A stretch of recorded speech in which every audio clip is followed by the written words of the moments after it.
All right. We should be live, should be good to go.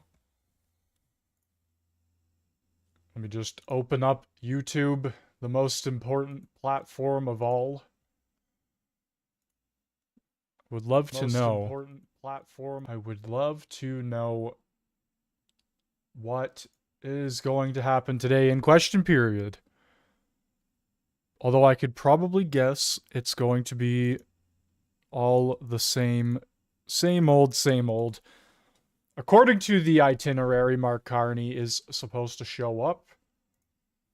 Don't know if he's actually going to. All right, we are officially live on YouTube, Rumble, and Kick. Whenever Rumble decides to work, it's always delayed. We have a Moose on the Loose video. We have a White House press briefing, and then the obvious question period. So let's get right into it. Let's waste no time. I don't be too cynical about this, Vashi, but part of me wonders if there isn't a bit of liberal mischief in this. Donald Trump says it's time to negotiate. Welcome back to Moose and Loose. My name's David. Today, Donald Trump coming out with a big post saying that Carney needs to negotiate immediately. We also got some new polling data. Got a bunch of other stuff here. Let's jump into this. Starting this one off, got Shrey Teese posting a new Nanos poll. 39% liberals, 35% conservatives, 12.6% for the NDP. This one modeled out as 160 seats for the liberals and 126 for the conservatives. And there's actually one more poll we can see here that has just come out. This coming from Liaison Strategies, 42% for the liberals, 35% for the conservatives, 9% for the NDP. We've also got this one from Abacus Data, conditions to support or oppose early federal election, and it shows 27% and 41% approve if produced a majority government that could provide more political stability in Canada, with only 16% opposed. We've got Parliament was unable to pass any legislation and needs a reset. We're seeing 42 and 16% in favor of that. And we also have it produced a majority Mark Carney government that could provide more political stability in Canada, and that's showing 50% that approve of that. So it's kind of sad here, just this polling data. Canadians still don't know who Mark Carney is. They don't realize this guy's using them. Moving ahead, we've got breaking news. Air Canada has suspended all flights to Cuba, citing aviation fuel shortages. So they will be sending flights out there to bring people back, but no more flying to Cuba. And apparently, Cuba's held on to enough aviation fuel, just enough aviation fuel for the communist government to get out of Cuba,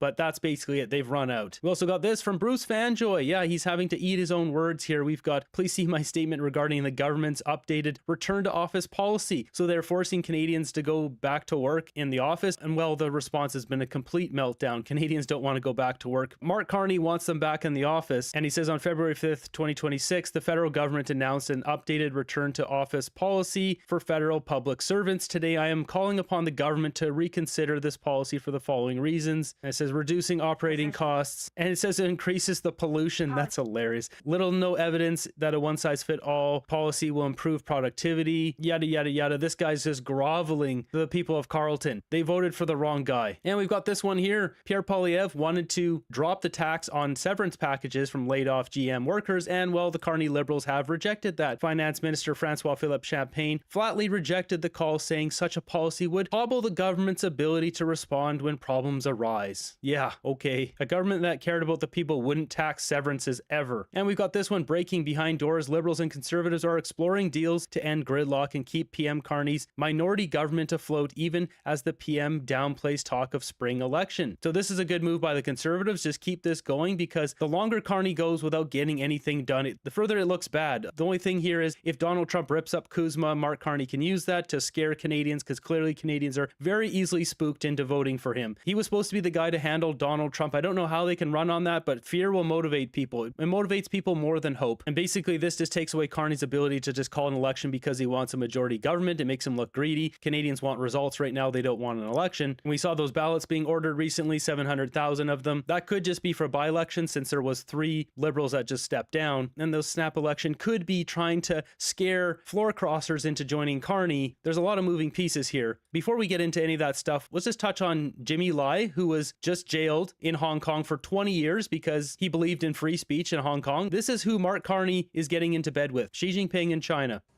We're going to start tonight with developing news as Canada seeks to reset relationships with China. A stark reminder this evening of how Beijing operates. Hong Kong's pro-democracy media tycoon Jimmy Lai has been sentenced to 20 years in prison under a China-imposed national security law, the stiffest penalty under the law since its inception. You can see on a prison van right here, one of which is believed to be carrying Lai leaving court. Lai has been a fierce critic of Beijing for decades, founding a popular pro-democracy newspaper that ran for 26 years until it was forced to shut down. He was arrested in 2020 and found guilty this past December of conspiring with others to collude with foreign forces to undermine Chinese rule in the territory. Mr. Lai. So he's been very critical of the Chinese Communist Party and the government. For years, he ran Apple Daily in Hong Kong, one of the most popular pro-democracy newspapers out there. And once China took over Hong Kong from the British Empire not too long ago, they're now sticking him in jail because they don't want him speaking up anymore. This is who Carney wants us to get closer with. It's ridiculous. Canadians need to give their head a shake if they think this is the right direction. He pleaded not guilty to those charges. He has strong Canadian connections as well. His mom was a Canadian citizen, and he has close family living in Ontario. Mr. Lai also has extensive business investments in the Niagara region, including hotels, restaurants, bars, and spas. Canada, along with several other countries today, including the U.S. and EU, have urged for the release of Lai. And domestically, there's been a strong multi-partisan push to grant Lai honorary Canadian citizenship, a push, though, the government has so far refused to take up. With me now is... Of course they're not going to do that, because the last thing the Carney government wants is more pro-free speech people around here. They're trying to take away our free speech. I mean, look at this. Minister Joly stated that Bill C-8 would not allow the minister to prohibit the use of services like the internet to any person, despite those exact words appearing in the legislation. We'll dig into Bill C-8 in another video, but the Liberals are trying to give themselves king-like powers in Parliament. So they bring on Jimmy Lai's son here. What does what your father has endured and what's happened to your father, what should it tell us about the way that China operates? You know, multiple states have called out for his release. I think everybody sees this as kind of a very black and white case of at this point, it's just elder abuse. And obviously his health has deteriorated, and it's not in China or Hong Kong's best interest to have him die there, essentially. And after so many states, you know, including Canada, who have called out for his release, if they're not even willing to do something so humane and very easy to do. You know, it'll take them 2 hours to send him to put on a plane and send him away. If not even willing to do that, I think that shows you all you need to know about the country's relationship with Hong Kong and China. I'm not surprised. They've got 1 million people, Uyghurs, in camps, re-education camps, they call them, because of their values. They're different than the rest of China, and they re-educate them. They basically enslave these people. So it takes a real special someone to call for a new world order and get into bed with China, like Mark Carney. Clearly has no problem with all the Uyghurs being jailed and tied up in these camps. Jumping ahead, talking about Jamil Jivani going down and talking with Trump and JD Vance, Marco Rubio, etc. This has stirred things up because it's basically forced Carney's hand. The word's gotten out that he's not exactly trying to negotiate for a deal. He's dragging his heels on the Kuzma renegotiations. Mexico's much further ahead. I think, look, credit to Jamil Jivani. He got some good meetings in Washington, and I think it's probably good for his future political prospects if he's a potential leader of the Conservatives down the road. If I don't see how any of this helps Pierre Poilievre, frankly, and I think part of I don't be too cynical about this, Vashi, but part of me wonders if there isn't a bit of liberal mischief in this, that they're kind of, you know, taking meetings with Mr. Jivani and Dominic LeBlanc, so it elevates him in the eyes of the public, I suppose, which is not. I don't think that's what's happening. This forces Carney out of his little hole. He has to go negotiate now. He doesn't want to negotiate. He doesn't want a deal. It's bad for him to get a deal. He needs a majority government. The only way is the fear of Donald Trump. Of course, they can spin this however they want. That's not what's going on. Good for Mr. Poilievre, and it helps Mr. Jivani, who enjoys his, you know, he's building his brand, but he's very much of a maverick, and I think the way that Donald Trump's whimsical fashion of the way he's handling tariffs and everything, it's so mercurial and unpredictable. I'm not sure that any one meeting with a backbench opposition member from Canada is going to change anything. I think what David Frum was saying earlier will have much more impact, the symbolic vote in the Senate, and more likely the Supreme Court ruling that will outlaw some of his tariffs. Well, let's look at what really has changed since Jamil Jivani went down there. We have something. So Donald Trump just tweeted this out here, and you'll note something towards the bottom here, which I think is a result of Jamil Jivani going down there. He says the country of Canada has treated the United States very unfairly for decades. Now things are turning around for the USA and fast. But imagine Canada is building a massive bridge between Ontario and Michigan. They own both the Canada and the United States side, and of course built it with virtually no U.S. content. So the Post goes on to talk more about the bridge. It doesn't name it, but I assume that it is the Gordie Howe Bridge, which is currently under construction. It will be the third bridge that kind of connects Detroit and Windsor. Canadians, of course, invested to the tune of billions of dollars. At minimum, I think it is $4.5 billion to construct that bridge. What does the United States get? He writes absolutely nothing. Ontario, and now he loops in a whole bunch of other issues. Ontario won't even put U.S. spirits, beverages, and other alcohol products on their shelves, referencing Premier Ford's decision to pull U.S. alcohol out of the LCBO. They're absolutely prohibited from doing so. And now, on top of everything else, Prime Minister Carney wants to make a deal with China, which will eat Canada alive. We'll just get the leftovers, Trump writes. I don't think so. The tariffs Canada charges for dairy products, he goes on to say, are unfair, something that he has said on numerous occasions. And I should point out, he makes that remark ahead of the CUSMA review that will unfold this year. Then he goes on to say, and this is the new part of Trump's threat, I will not allow this bridge to open until the United States is fully compensated for everything we have given them. And also, importantly, Canada treats the United States with the fairness and respect that we deserve. We will start negotiations immediately. With all that we have given them, we should own perhaps at least one half of this asset. The revenues generated because of the U.S. market will be astronomical. Thank you for your attention to this matter.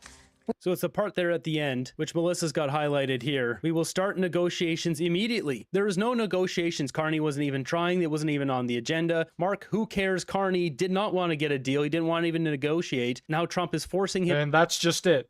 Who cares? He said it numerous times now. He's brushed reporters off.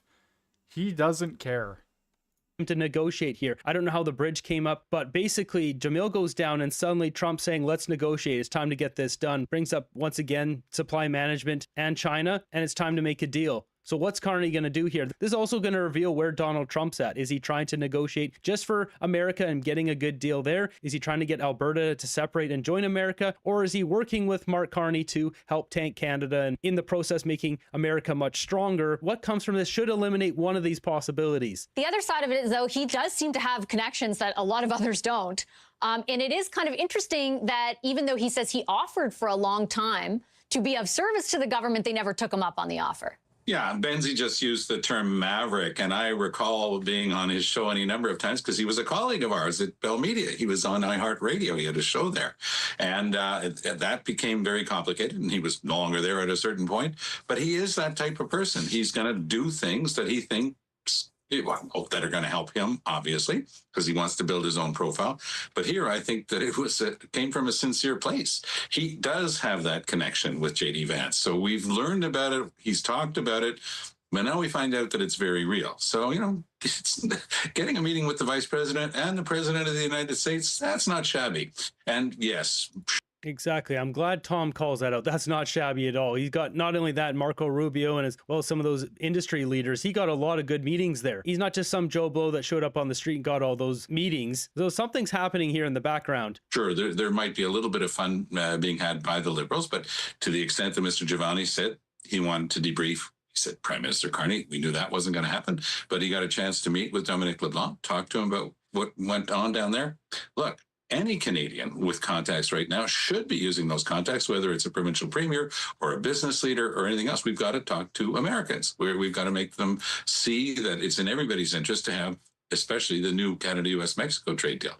I was listening to your great interview over the weekend with Kirsten Hellman, our outgoing ambassador to the United States. And she was saying, look, based on all of her contacts there in the U.S., the vast majority of people who are either elected or senior government types, they all agree that it's in the U.S.'s best interest. But Donald Trump perhaps playing a negotiating game, but probably expressing his deepest thoughts as he doesn't care whether or not there's another Canada, US, Mexico trade deal. I think that it is important. And anybody who wants to help is welcome. And I think that Giovanni is playing a positive role here. Do you think it will lead to, Brian, any change in posture from the federal government, who have run this set of negotiations? And granted, they are different in context than the ones, the first round with NAFTA under Trump version 1, but they have run them very differently than that government did, right? There was a real, Team Canada, we kept calling it, approach where it was premiers, it was opposition members, it was a NAFTA advisory council.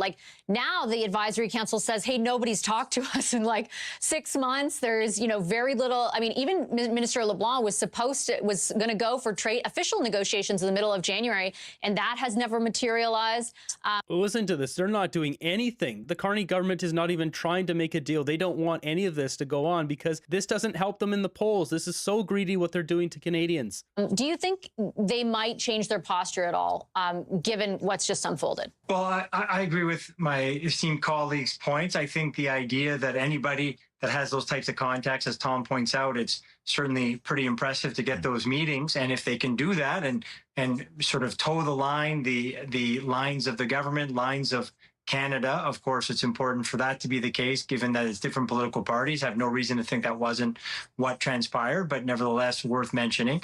So, yeah, I think anybody and everybody should try to do that. Now, to your point, it doesn't seem to be as much of a Team Canada approach as last time. That might be true. I'm not sort of involved in those conversations this time around. Back then, There's no Team Canada approach here. This is just Mark Carney running the Brookfield Party of Canada. Carney is getting his hand forced here. Donald Trump is forcing him to come negotiate. And if he doesn't negotiate, well, this is going to look awful and this whole grift is going to blow up in his face. So the next few days here are going to be interesting. I think at the end of the day, Trump's not listening to anybody.